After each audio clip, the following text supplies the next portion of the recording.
I couldn't get through that one, man. That one was not. I don't plan these out, by the way. I don't plan them out. So the intros used to have our music playing because we had a different system. I got to figure out how to get it onto the computers to do that. What's going on, everybody? Welcome to the stream. We in a stew. And I thought this was interesting. Yesterday I mentioned this. If you were not here yesterday, basically what happened is we are going to be talking about what happened to the stream here. We're going to be talking about Dr. Insanity's video. Very weirdly, I have been watching Dr. Insanity's channel. He talks about cases and he does a really great job. I'm sure there's a team of them and they cover cases from kind of like the beginning to end, depending on where it is in the process. Sometimes people haven't been prosecuted or anything like that. But I'm watching this man's channel, excuse me, and I see my dad's face and my mom's face very clearly. And I go, what the hell?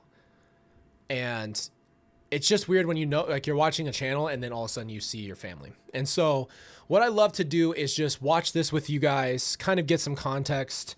I don't remember how much I did watch when I first initially did. It couldn't have been more than 10 minutes, if that, because it's hard. So I'm going to be honest with you. Like I always take these with a grain of salt.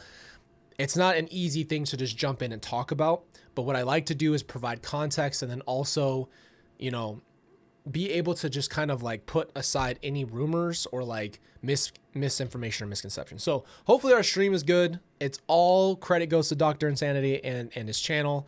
I'm going to put all of that in the link in the description below so you guys can see it. But otherwise, let's get to it. Good to see you guys and let's get started.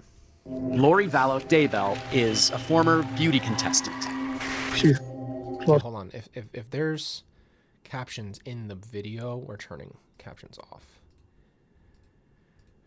She thinks she's a resurrected being and a god. Anybody you spoke to who knew Lori back then said that she was like the mother of the year. So we need to stop. Let's talk about misconceptions. That's number one. This is not Dr. Insanity by any means. This is just public perception. What happened was we have this conception that Lori was the mother of the year. What Lori was a fun mother, right? The fun mom, the cool mom, the one that let you come over and have a party or took you to Disneyland or that kind of thing. So I think that's what the reference is here, is that she looked like a fun mom, and she did. She made life really fun as far as external things you could go do. Like she was a fun person as far as like creating an environment of fun party or go and do fun things.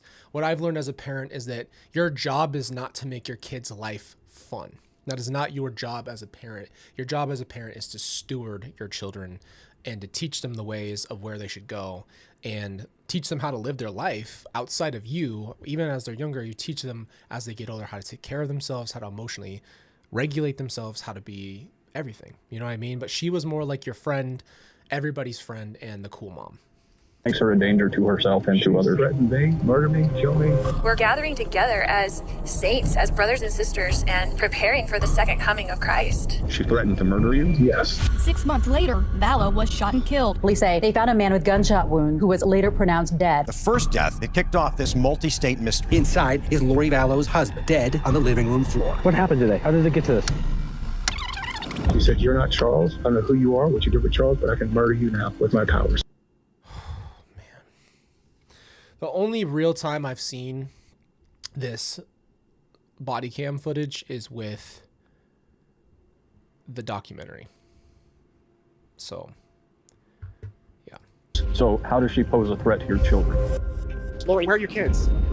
No comment? They've been missing for 4 months. Do you have nothing to say? Now, Lori Daybell appears to be somebody else. She has 2 missing children, JJ Vallow, Tylee Ryan. I don't know what she's going to do with them. I don't know if she's going to flee with them. She's going to hurt him. All right. This house or the one with the flashing lights? Right there.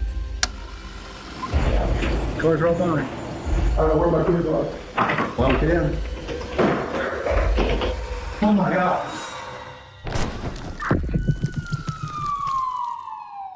It all started on January 31st, 2019, when Charles Vallow was still alive and had just returned from a business trip to find he was locked out of his own house with No sign of his wife, Lori, or his kids, JJ and Tylee. His car had also... So what happened was, though, too, I had called and Lori said, hey, Charles cheated on me for years and I've just got to get away from him. And so I did not know that she was going to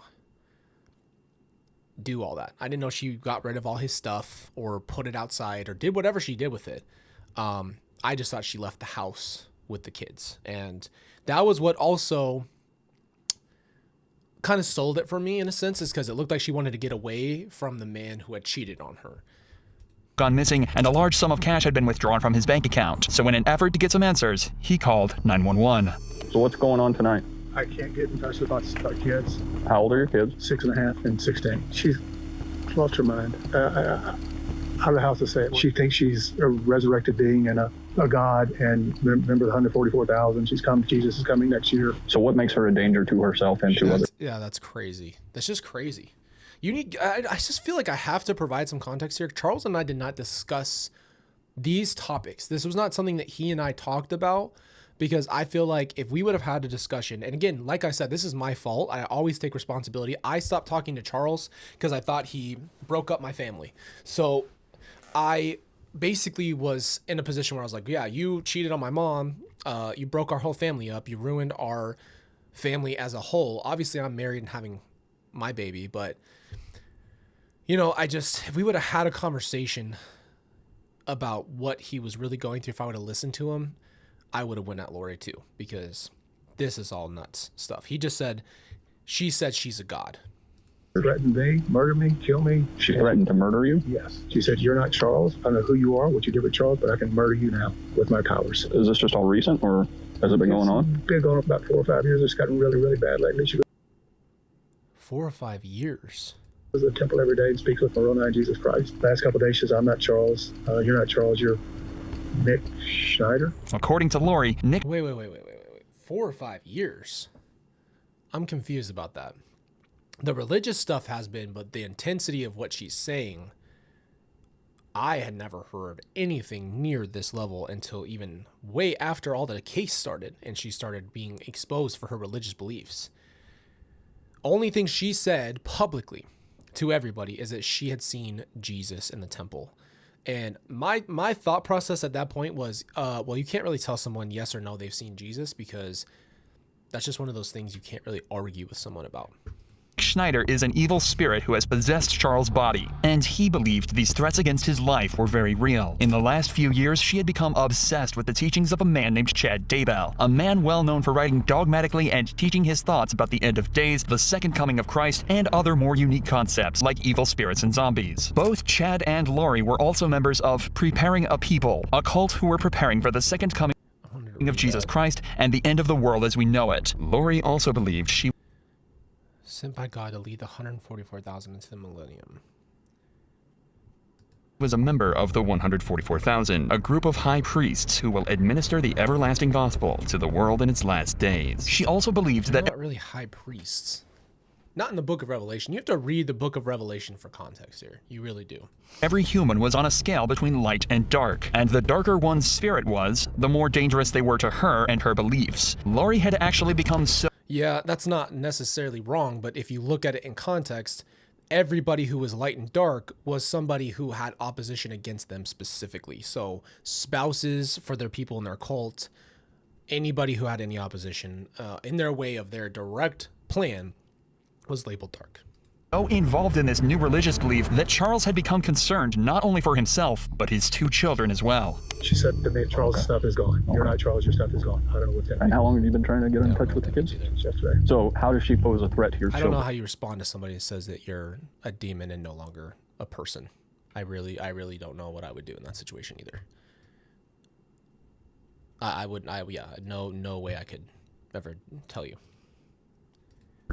I don't know what she's going to do with them. I don't know if she's going to flee with them. She's going to hurt them. And today she said, come take the kids. I don't care what happens to them. I just want to see my boys okay. And she's got a pickup order. A pickup order can be obtained after one parent fails to deliver a child to another parent. As Charles has not heard from his kids in days, he felt he had no choice but to take action. The cops then helped Charles get back in the house, but it was too late, as Lori and the kids were gone. The very next morning, Charles called 911 again, this time directing them to a hotel in Gilbert, Arizona, where he believed Lori was hiding out with JJ and Tylee. This time, though, Charles had managed to obtain an emergency mental health petition, a note that would require Lori to check into a mental health institute. So insane, bro. Like,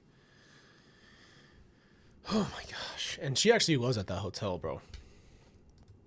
And undergo assessment. What's going on? Why is she here and you're not here, or are you staying here with her?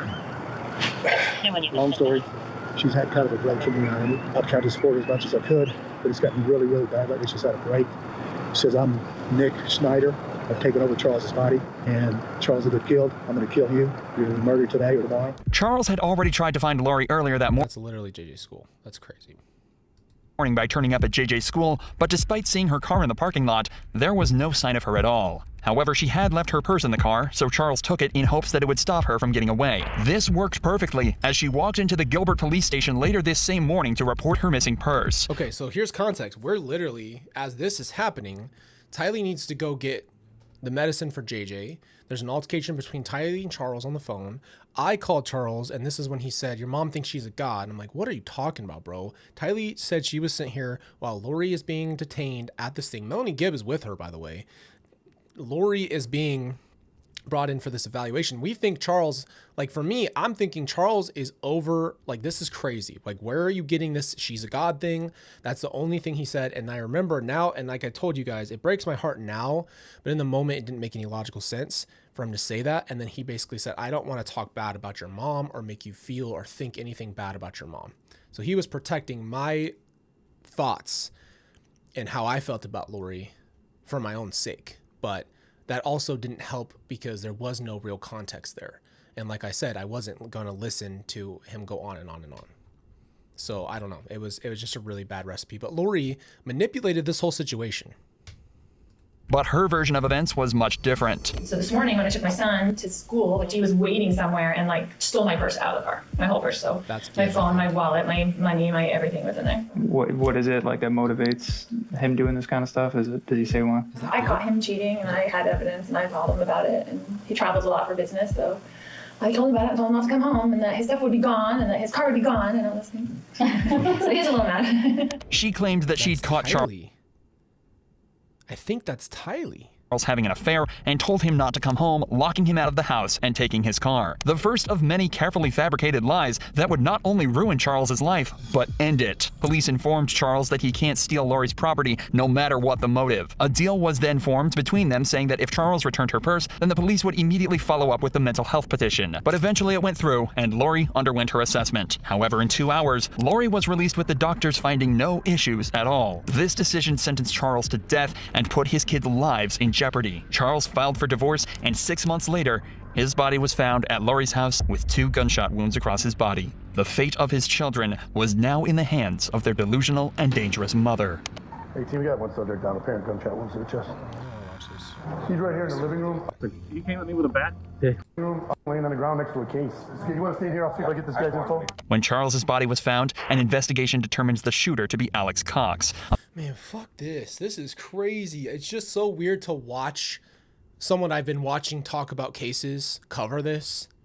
It's really weird. But so far, there's a lot of accuracy. I think what happened was Charles took her wallet and all her stuff, her phone. She says she has evidence of the cheating. There's a lot of stuff going on here that were just a lot of back and forth, right? And the only people who really knew Charles's side were Brandon and Adam. So a man who just so happened to be the brother of Lori Vallow. What's going on? What happened? He came at me with a bat. Okay. Was he living here or visiting? He came to pick up his son. Okay, is the son inside? No. My sister took him to school. Okay, so it was just you at the house? Yes. And he came, how long, what time did he come to pick up? The fact that she took him to school says everything about where she was at mentally too. Son?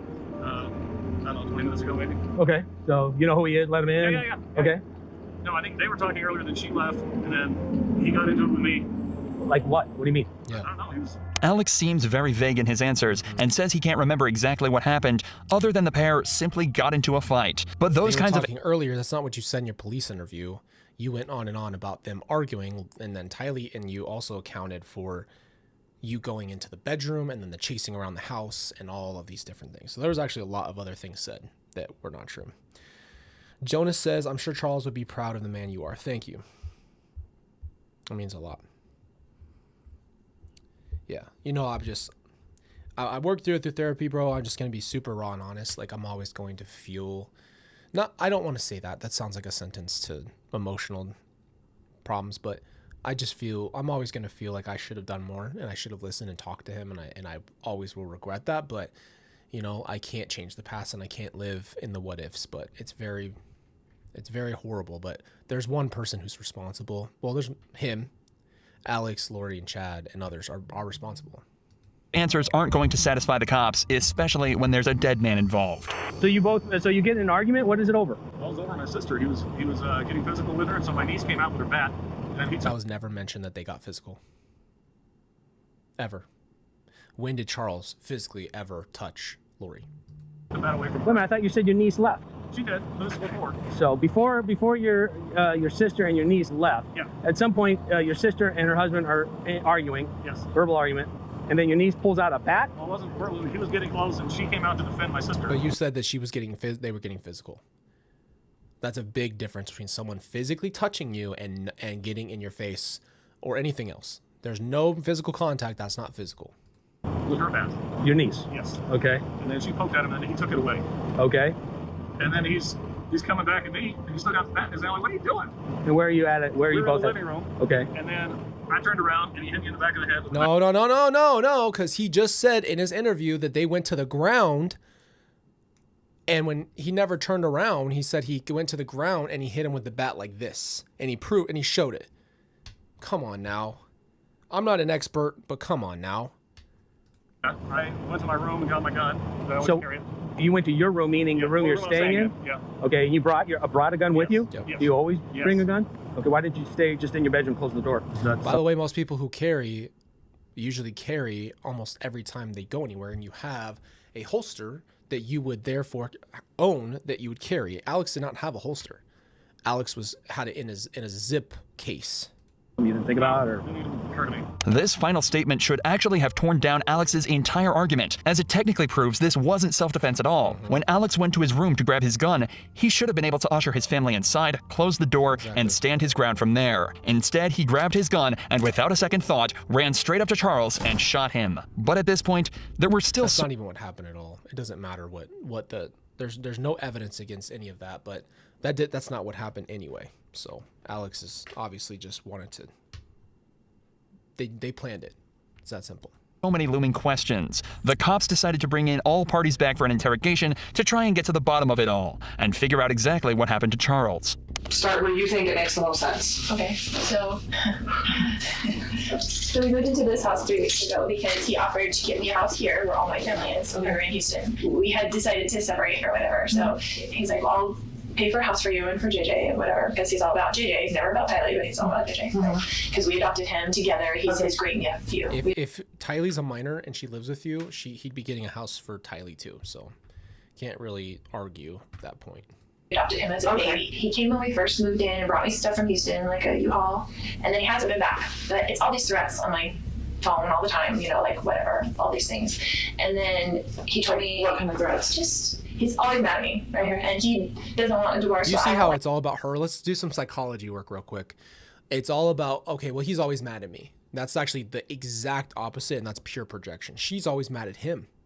She was always going at him, and always, there's a word for it. What's the word? Like berate someone or constantly making them feel bad and saying mean things about them publicly. I can't adult him, so that's just how it is. So we married for 14 years, adopted him for 14 years, and him being horrible to her. Like, he gets in huge fights with her. Because you triangulate people. Because you cause fights. You know how bad he wants you to validate him as a husband. You know how bad your daughter needs you to be her mom. And you would go to each one of them and cause issues as you did with others. You triangulate people. So this is who she is. It's everybody else's fault in the world except for her, who is the literal one, the reason. Yeah, a lot of things, but anyway. Immediately, Lori describes Charles as a man with violent tendencies who had a history of aggression against the women he had married. If she can convince detectives that Charles had a temper, it would make their version of events even more plausible. So he went back to the Houston house, and he's like, I'm coming on Wednesday night, and I'm going to come pick up JJ and take him to school Thursday, pick him up Thursday, take him Friday, whatever. And I said, Casey wanted to come to the house, and I said, you can't come stay at this house because you can't get along with Tylee. She's a minor, and she has to live here. Yeah. So because he gets in huge fights up there. Okay. And she hates him. And so like, you can't stay at the house, so I will book you a hotel because he stays in hotels all the time because he travels for business and the business. See how fast she talks. She mixes, and it's if you really look at the psychology of it, she mixes a lot of truths and then sprinkles in the lie. So there's a lot of truth in what she's saying. All these like this let's just call it lore because I can't think of a better word. But all this exposition and lore that she's giving is all true statements, and then she throws in the fact of the lie, right? So she fact, lie, fact. Pays for it. What does he do? He works with teachers and their retirement plans, but he goes to them. He mostly works in California. Okay. He has like books of business in different areas, and so he just goes wherever. Okay. It kind of just gives him freedom. He doesn't have to stay home every day and take care of special needs. Yeah. It's like an excuse, right? She didn't say effing excuse, by the way. It's like an excuse, and she doesn't cuss because she's a good little Molly Mormon, right? But another thing is too, she wants to act as if Charles loves leaving to work so that way he doesn't have the burden of watching the children as she does. Well, the problem is they both agreed to have babysitters 24/7 and always were hiring a babysitter if one had to leave. And so there was always somebody watching, primarily JJ, including Kelsey and I at one point, including Kelsey, things like that. So there was never really her being a single mom while her husband's working and she's taking care of the load. It was buy fast food, do what you needed to do, and hire someone to spend the majority of their time with JJ. While also, even if he got home from school, right? Like you need somebody to watch him until he needs to go to bed. He came over in the morning and he's like banging on the door. I'm like, all right, here we go, And then JJ was like, oh, Dad. And then he was like, Mommy. And I ran to me and was like holding me. He's like, you're not taking me to school. And I was like, it's okay, Dad. I can just drive you to school. It's no big deal. Just trying to make it whatever. Yeah, calm. And then he was just being real smirky and real like jerky, to me. And I was like ignoring him, whatever. And so he was like, and then your brother lives there with you? No, okay. He had stayed with me last night because I was worried he was gonna come over. I just been watching these, so I always watch people's face and their defense posture and everything like that. Her legs are crossed and her arms are crossed. Okay, so arm cross is usually uncomfortability or protection. This means protection right here. So if someone crosses their arm, that does always mean that. Please don't think that everybody crossing their arm is trying to protect themselves. But in a lot of situations like this, we go into body language and we look at their hands or we look at their face. She has a lot of these, and she wants to make sure she doesn't miss what she's saying so she can respond. But her legs are crossed and her arms are crossed like this too. So. Caused trouble with me. Okay. Just wanted someone else there, like my brother there, because I trust my brother. They would claim self-defense as the reason Charles was killed. And as the cops continue to question Lori, they start to believe this even more. He goes nuts. He's gone nuts on us a lot of times. Tylee and I have had to leave with JJ over the years probably 5 times and just stay in a hotel for 2 days because... Okay, so I can speak to that. Real quickly, Charles and them would get in fights, and Lori is usually the yeller, right? Who raises her voice, who takes jabs, who says things that I would call it out of pocket, right? And kind of takes it to that place. And they've left when I was home, me and Charles, and when we were living in Hawaii. So stuff like that. Never have I seen in any altercation or any physical altercation, other than the fight that Charles and I got in when I was like 17 years old. But I don't even count that against him in that way, You don't know what's going to set him up. Like, she's mad at me for always, like, going back. But we had JJ and he's special needs, and it's really hard. Like, it's even harder to get revenge. So you thought, and I don't want to put words in your mouth, but you thought it was possible that he was going to hurt you? Absolutely. He was going to hurt me and Tylee. Okay. Not JJ. He would never hurt JJ. Okay. But Alex said that they got physical, which would be completely different if somebody got physical with you. And he hurt my brother. Like, he was going, like, ballistic about It was that. Okay. An angry husband losing his temper during a divorce is not uncommon, and feuding couples often come to blows, making her story more and more convincing. But according to Charles's ex-wife Cheryl, this was not the man she knew. She says they were married and divorced, and not one time, not 1 second, was he ever physically threatening to me, directly contradicting what Lori is saying. Which is true. There's never ever been a physical altercation. Ever. I've never heard that, and I know Lori would have told everybody that. He goes nuts. That can mean a lot of different things. Right. So physical violence. He's never really, besides like grabbing us and pushing us and not like punching us or something, but with Tylee, he has gotten physical. Okay. He went like he was going to hit her, but then I got in between them. So this morning he comes back in and... He comes back in, I went give him his phone, he was screaming at me to give him his phone. He was very worried about whatever was on his text that he did not want me to see. And so I was just holding it there and he was screaming at me. And so Tylee came out of her room upset and she had a bat. And she told him to leave her mother alone, like, right? So she was really, whatever. He's screaming at her, don't you hit me with that bat, blah, blah, blah. And then my brother heard all the commotion because he was in there. And so he came out into the main room and he's yelling at Tylee, don't you hit me with that bat, and blah, blah, blah. And so Tylee, I guess, I don't know if she swung at him or what, but he like grabbed the bat from Tylee and then went to like hit Tylee with the bat. It was, and I was right there, they were right there, and my brother grabbed him from behind, like just to stop him from hitting Tylee. They got into the thing, he's hitting him. Into the thing. See, that's for me, it's simply just the language is weird. She keeps using words like whatever and the thing and the this. Like she's not even being clear because she's trying to think faster than her brain's trying to process the story that they made up faster than her mouth. So she just says the thing and the motion and the this. Like there's not enough clarity there. With the bat, and they're on the ground like grappling around or whatever, and then he hit your brother with the bat while they were grappling and stuff. Yes. But there are lingering questions left by the investigation. One such example being that the autopsy ruled one of the gunshots impacted while Charles was on the ground. Imagine being in a situation where you have no choice but to shoot someone. You'd probably freeze up, and you'd do anything you could to avoid anything but incapacitating them, instead of finishing the job. So it seems strange that Alex decided to shoot Charles a second time when he was already flat on the ground. Furthermore, it also seems strange that it would take almost 45 minutes for anyone to call 911. Although she claims it was down to shock, this is conveniently just enough time to concoct an alternative version of events and a solid story to give to the police. Okay. That's exactly the point. But we've talked about this from the beginning. And this goes for every situation. A self-defense situation is going to force you, right? Let's really look at that. You think your life is your life is being threatened. So you would have a hard time doing that. You'd still have a hard time defending yourself because you don't want to hurt or kill someone or shoot them or anything of that nature. So it's never going to make sense that you wouldn't hesitate. So you hear the argument, you step up, what's the first thing that you see? Charles chasing after Lori. Okay.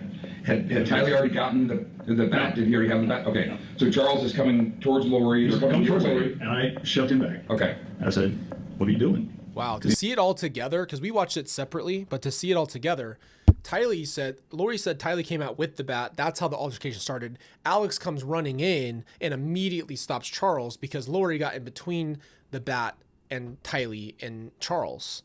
But yeah, that doesn't make it. Yeah, it's just weird to see it all back to gun. He's coming at her aggressively. Okay. He's a big dude, so I wasn't gonna. So he's coming at her. Yeah. And you shoved him back. Yeah. What happened right after that? So I went in the bedroom where I was staying and grabbed my gun. I came back. I said, put that bat down. He's like, what are you gonna do? So you're gonna threaten me? I was like, no, I'm just gonna defend myself. So you put that bat down. And he goes, what are you gonna do like that? And he came at me. Okay. And he'd already hit me in the head. So you gave him. If somebody did this, that's still not reason to shoot them, and you wouldn't shoot them in a trained way. Okay, little gun, like 101 for us. A kill shot versus shooting someone or presenting a gun. Again, we've always go back to this one point.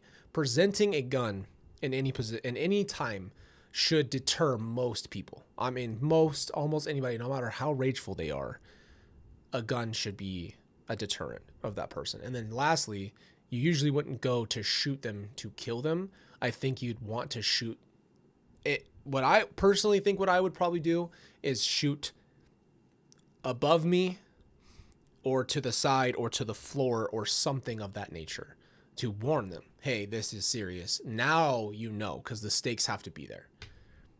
How many times would you say you told him to like put the bat down? Once. Once. Okay. And then he started advancing towards you. Yes. One time. Is that his story? How much shots did you fire? I don't know.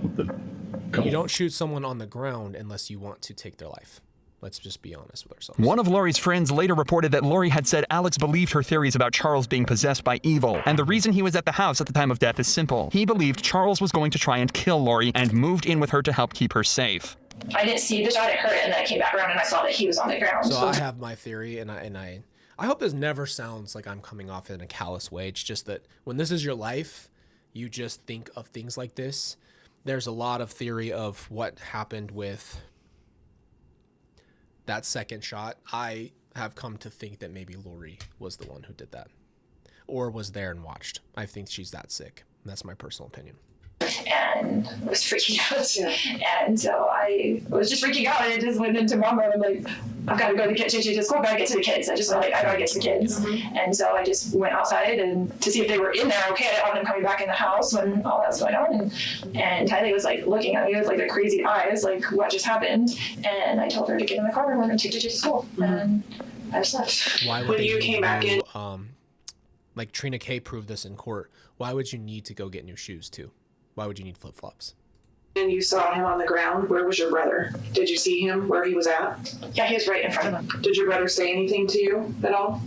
Do you remember? No, we were both just in shock. Okay. Like, it was just I didn't say anything. I went out with the kids just to check on them first, and I was going to come back in maybe, but I didn't. I was like, I just have to get him to school. Okay. And call the police, you know. Did you or your brother say anything at some point about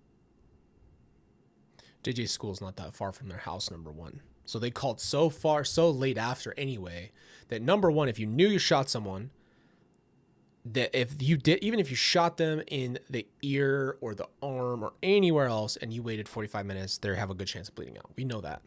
So that's just ridiculous. That's number one. Number two, that was not what she just said either. So calling the police or calling 911? Do you remember? Yeah, he called me. Okay. And he said, "Are you taking JJ to school?" And I said, "Yeah, we need to call the police." And he said, "Okay." Okay.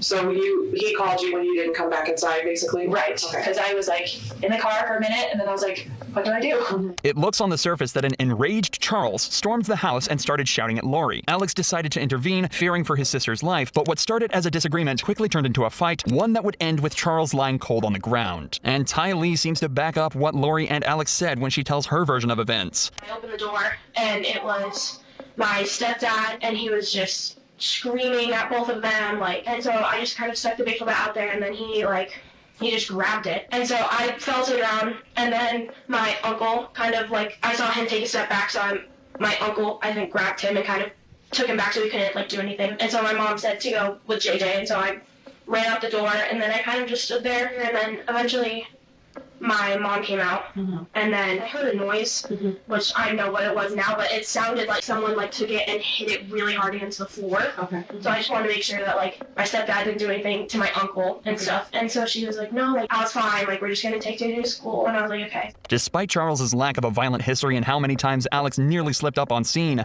Lori's story, coupled with Tylee's perspective, was enough for detectives to officially rule this as self-defense. But the death of Charles Vallow... It's just so confusing. I don't know. I don't know. I don't understand it. Was just the tip of the iceberg, and investigators quickly discovered that Lori had become entangled in the world of a seedy cult that would turn this seemingly perfect mom into a stone-cold killer. Lori Nate Eaton with East Idaho News. Can you tell me where your kids are? Where are your kids?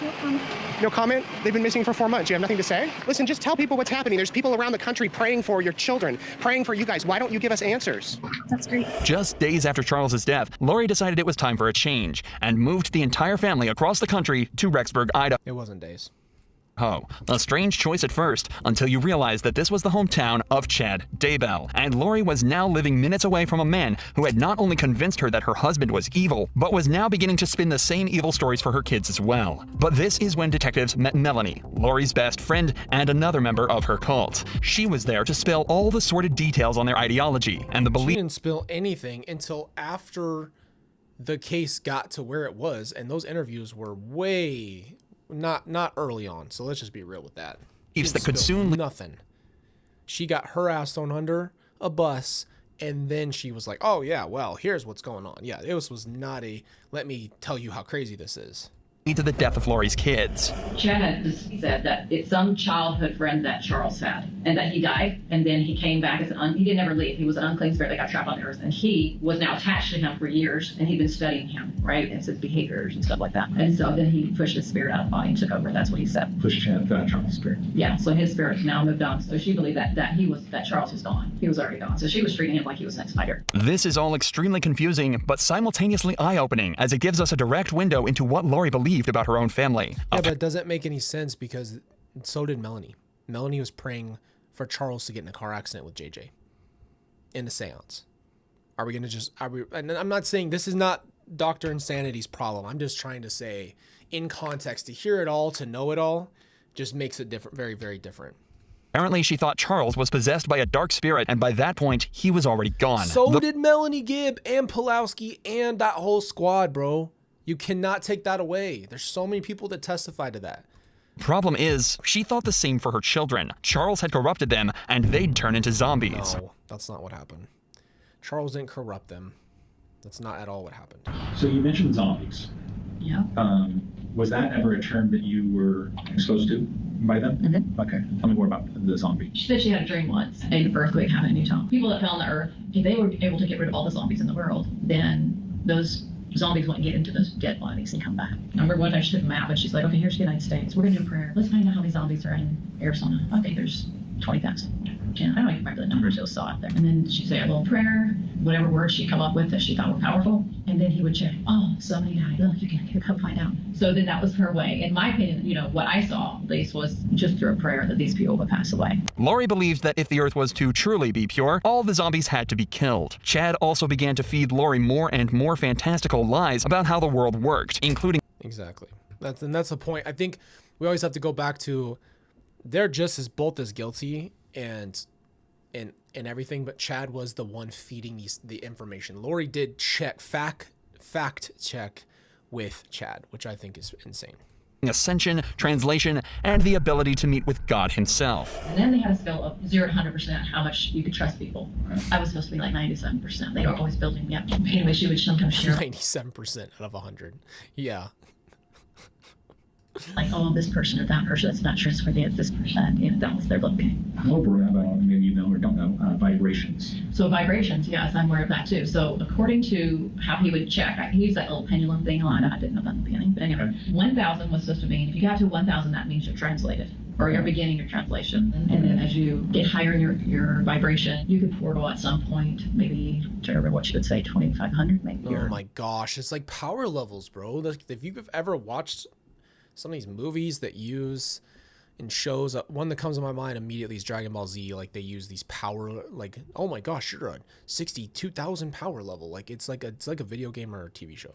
Something like that. And so the more you went to the temple, your vibration would increase.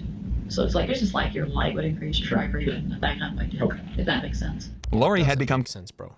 Convinced she could speak to Jesus and appeared to be consumed by Chad's work. Not long after, their relationship began to heat up, and they even started a religious podcast together that showed, frankly, they had already started it, just how insane she had become. I too have seen the resurrected Jesus Christ, and he has told me my mission, and he has sent me to help people and lift them in their missions. Over time, who does she see, bro? Like, that's just where I'm trying to get to. Like, is she seeing demons and stuff? You know what I mean? Or obviously she's a liar, but like, what would convince you to do all of this? Because like, you're talking about this privately. And Lori had become more outspoken with her beliefs of zombies and began to tell her friends about how many people had been consumed by evil spirits and demons. Lori then started telling her friends that her son JJ's behavior had changed. By the way, I think that was that movie we watched on the channel a year ago or two. This right here. This is that movie where that's fake Lori, that's fake Melanie Gibb, and this is like fake Chad. They had a fake Alex. It's the Lifetime movie, and I'm just gonna be honest with you, it was garbage. Of zombies, and began to tell her friends about how many loved Satan, as well as becoming more disruptive in the home. Had police listened to Charles Vallow when he feared for JJ and Tylee's lives, then they could have prevented the series of tragic events that followed. Only days after moving to Rexburg, Lori, Alex, JJ, and Tylee visited Yellowstone Park. This was the last time anyone saw Tylee alive. Things became even stranger on September 17th, 2019, when JJ was spotted running into his Idaho home on a neighbor's door cam, never to be seen again. Months later, People started to realize that they hadn't heard from JJ in a long time, and Charles' parents called 911 to alert the police of his disappearance. Lori was caught lying to officers. Parents, it's his sister. Never to be seen again. Months later, people started to realize that they hadn't heard from JJ in a long time, and Charles' parents called 911 to alert the That's not Charles' parents. Police of his disappearance. Lori was caught lying to officers on November 26th after they had made a welfare check on JJ. According to Lori, her son was with this is the Lifetime movie. That's why there's an actress here. her friend Melanie back in Arizona. But Melanie not only denied having him, but she also told police Lori had asked her to lie and pretend to officers JJ was staying with her. Then, in December, Alex died suddenly. His death was ruled as natural causes, but the amount of death and strange occurrences involving Lori was reaching impossible levels of coincidence. By this time, police were also extremely concerned for the welfare of JJ and Tylee, so Lori was served an order in January 2020 forcing her to prove that they are safe and well. However, the deadline came not a care in the world. Went, and Lori was arrested 3 weeks later and placed on a bail of $5 million. But even after the arrest, both Lori and Chad remained silent and refused to give up any information on the kids. But finally, a further 5 months later, the police would get their answers when detectives initiated a search of Chad Daybell's property. There, they found the bodies of JJ and Tylee. JJ's body was found wrapped in duct tape and placed in a plastic bag, while Tylee had been dismembered and burned in a fire pit before being buried. Police arrested Chad immediately, and Lori's trial began not long after. It took another 3 years, but eventually she was found guilty of first-degree murder, conspiracy to commit first-degree murder, and grand theft over the deaths of her children. Lori was far from remorseful in a bizarre statement she made to the court after she was sentenced. Yes, we were gonna watch her statement too, because it is something else, bro. It is the beginning of what we got to see for the next few years. But it shows you who she is. My beautiful children, Tylee Ashlyn and Joshua Jackson, rest safely this day in the arms of Jesus. And I look forward to the day when we are all reunited and I too will rest with them in the arms of my Jesus. Thankfully, this evil mother, if you can even call her that anymore, won't be getting out anytime soon, as she was sentenced to 5 consecutive life sentences.